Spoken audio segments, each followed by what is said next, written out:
the Seattle Seahawks good enough to do the unthinkable this season? Year one of Sam Darnold and win the Super Bowl? Well, that's what we're going to talk about in this video. But I want you guys to comment down right now, yes or no, and why.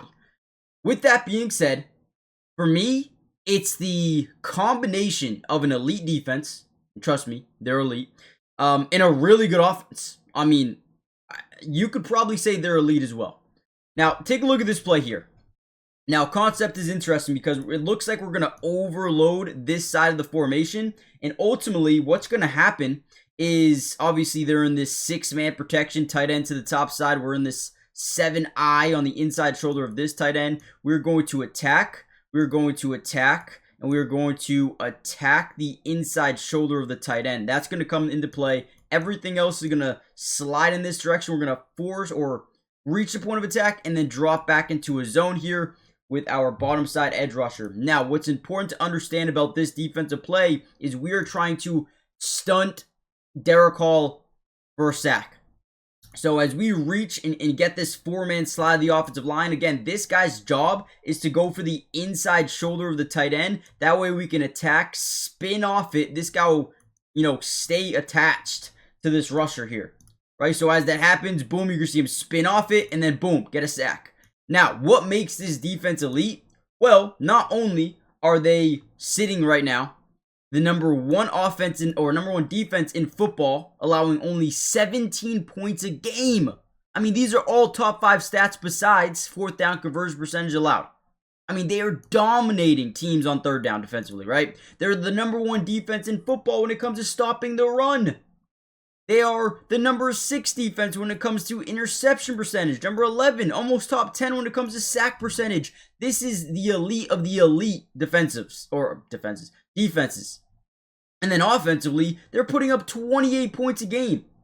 Can this team win the Super Bowl? Yes. Yes, they can. And I think they might. Now, what's going to be crucial about this team, Seattle, going into the playoffs, is how consistent they can be in the playoffs defensively. I mean, they held the 49ers to 3 points in this game. And the 49ers are one of the best teams in football as well. Again, take a look at this play. Very, very smart. Once again, we're going to try to utilize a stunt action. We're going to get this guy to the inside shoulder. As we reach point of attack, slide through. Now, they play it very well because they're going to slide their center over to the right in this 5-man scat. You got man-to-man left, slide to the right with the offensive line. So they play it extremely well here. I'm going to be honest, right? You're going to see the center pick it up perfectly, right? But what's good about this play is we get one-on-one here, and then we kind of get a one-on-one here.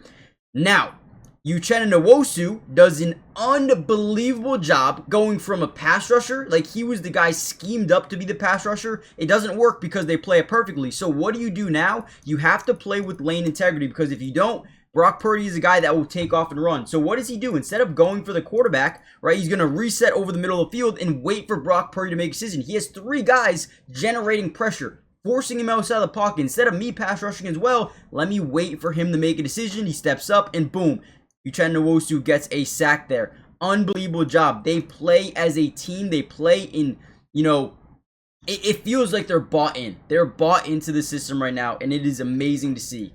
So we're going to break down a ton of film. Make sure you guys hit the like button. Make sure you guys comment down below your feelings on this Seattle team. Are they good enough to win it all? Yes or no? And with that being said, let's dive in. Now, my favorite thing about the way they get pressure are the interior guys, Jarran Reed, Byron Murphy, Leonard Williams. These guys are freaks. I mean, these guys play such a smart brand of football, and you're going to see they do a great job getting pressure off the edges here, and essentially what that does is force them to hitch back up in the pocket. But our interior guys, 0 techs, 2 techs, 3 techs, even some 4-eye techniques, they do such a good job kind of out leveraging, I guess you could say, some of these offensive linemen, driving them back 2 to 3 yards off the snap. I mean, you see it here right up the middle. I mean, nasty. Is forced on a double team. But Jarran Reed, on the other side, eyes are always on the quarterback. We want to know where you are going at all times. That way we can disengage when we need to. And look at him. He's going to see him step up. He's going to disengage, and he's going to get a sack. Negative 6-yard loss. I mean, this team just plays it really, really well, right? Now, the most important thing, again, like I said, is going to be their ability versatility, maybe not specifically sack percentage, but pressure percentage. It doesn't show it on you, or it doesn't show it for you on this list. But if they can establish consistency when it comes to QB pressure, this will be the toughest team to beat in the playoffs, and I can almost guarantee you that. NFL postseason is basically right around the corner, and this is your guys' chance to over 1,000x your money using the Sleeper app. And man, it is exciting. I use it almost every single week. Before we get into it, I do want to say, if you sign up right now using my code DUBS, right, you see it right here, right here, you'll get a 100% match deposit up to $100. So if you put in 100, they're going to give you 100. If you put in 50, they'll give you 50. It is an absolute steal. And what I wanted to do for this is give you my picks for this weekend. Okay, so we're going to start off with Emeka Egbuka. Higher than 25 yards. Guys, 25 yards. That could be one catch for Egbuka. I feel like that's safe. I'm going to do it. I'm locking it in. We got A.J. Brown higher than 59.5 receiving yards. Versus Buffalo, you can expect this to be a big game, a high-scoring game. I think this hits. And then Stephon Diggs with no Matt Collins, no Kayshon Boutte, over or higher than 60 yards. I like this a lot. Let me know what you guys think. And again, use promo code DUBS. Use promo code DUBS and you'll get a $100 match on your first deposit. Terms and conditions apply. See Sleeper's terms of use for details. It's currently operational in over 25 states. So make sure you guys check out Sleeper today and let me know what you guys are doing. One player they have on their side that will probably be an absolute game changer is rookie Nick Mori, dude. This dude is a freak of nature. I have almost never seen anybody like him. The versatility to pretty much play anywhere on this defense is so fun to watch. And right here, they're going to kind of slide their protection over here to this side of the field. We are going to just attack this A gap, but I want to show you how he does it. Obviously, he is trying to stunt, get to the inside shoulder to help Leonard Williams get a lane. But ultimately what happens is they switch it pretty well, but not well enough to also defend Nick Mori because we're overloading this side of the field, right? So again, it looks like you're going to get one-on-ones everywhere, but as we attack the inside shoulder, you're going to see this guy have to switch onto Leonard Williams, and then we kind of get a lane. Now watch the acceleration by Nick Mori here as he bursts through, blows up Brock Purdy in the backfield, forces a throw into the dirt. But more importantly, the explosiveness to me is what stands out every single play. The dude is just a workhorse. I mean, go stunt, boom. Great job getting to the inside shoulder of the guard or the tackle. No, guard. And then from there, boom, look at him. Just burst. The dude is a freak of nature. Dude is a freak of nature, and I think he will be a key factor defensively of how far this team can go, man. Because legit, he can play anywhere, and he makes a difference wherever he's lined up. And once again, look at this, right? We line up Ernest Jones right over the center, right? Apply a little bit of pressure. We're going to drop back, but they're going to be in a slide protection off to the left side of our screen. They're going to be man-to-man. Now, because we've got Derek Hall in this wide 5 technique, he's got so much space to the outside shoulder if and only if CMC's not on a chip and release. Usually they'll do that just to allow the tackle more time to get out wide to protect the rush off the edge here.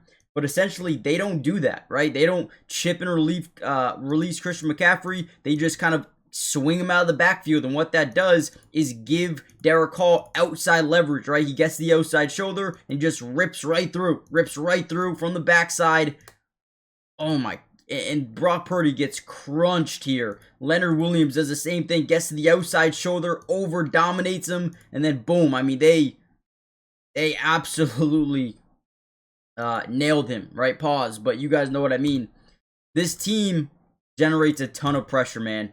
And because of that, a lot of teams are going to be in tough positions to complete passes down the field. And if you're playing from behind, that makes your offense a lot more predictable.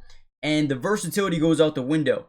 And that's why I believe this Seahawks team, because they know how to stop the run, because they're the best team in the NFL when it comes to stopping the run, right? They're going to force you to pass the ball. And when they know you're passing the ball, it gets even worse for you. It gets really even worse for you trying to come up with an offensive scheme that can work.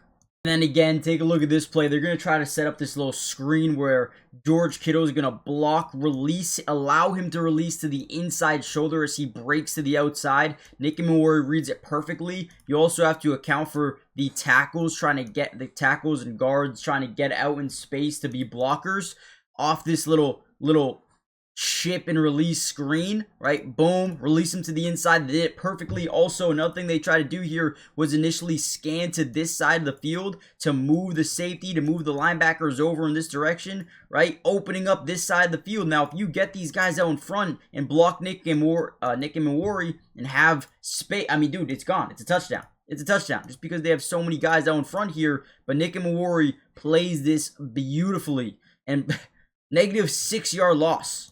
I mean, it's unbelievable, man.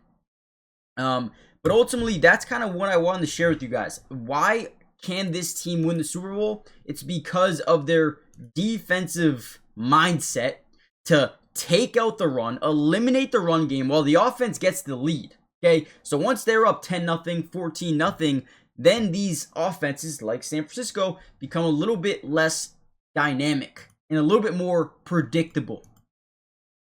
And that's when it's over for you. So what's key for the Seahawks to win, not only this game, but these playoff games, all of them, is that same consistency defensively. Now, let me know what you guys think. Hit the like button, subscribe, join the family, turn on post notifications. Do you think they're good enough? I mean, we could break down the offense if you want.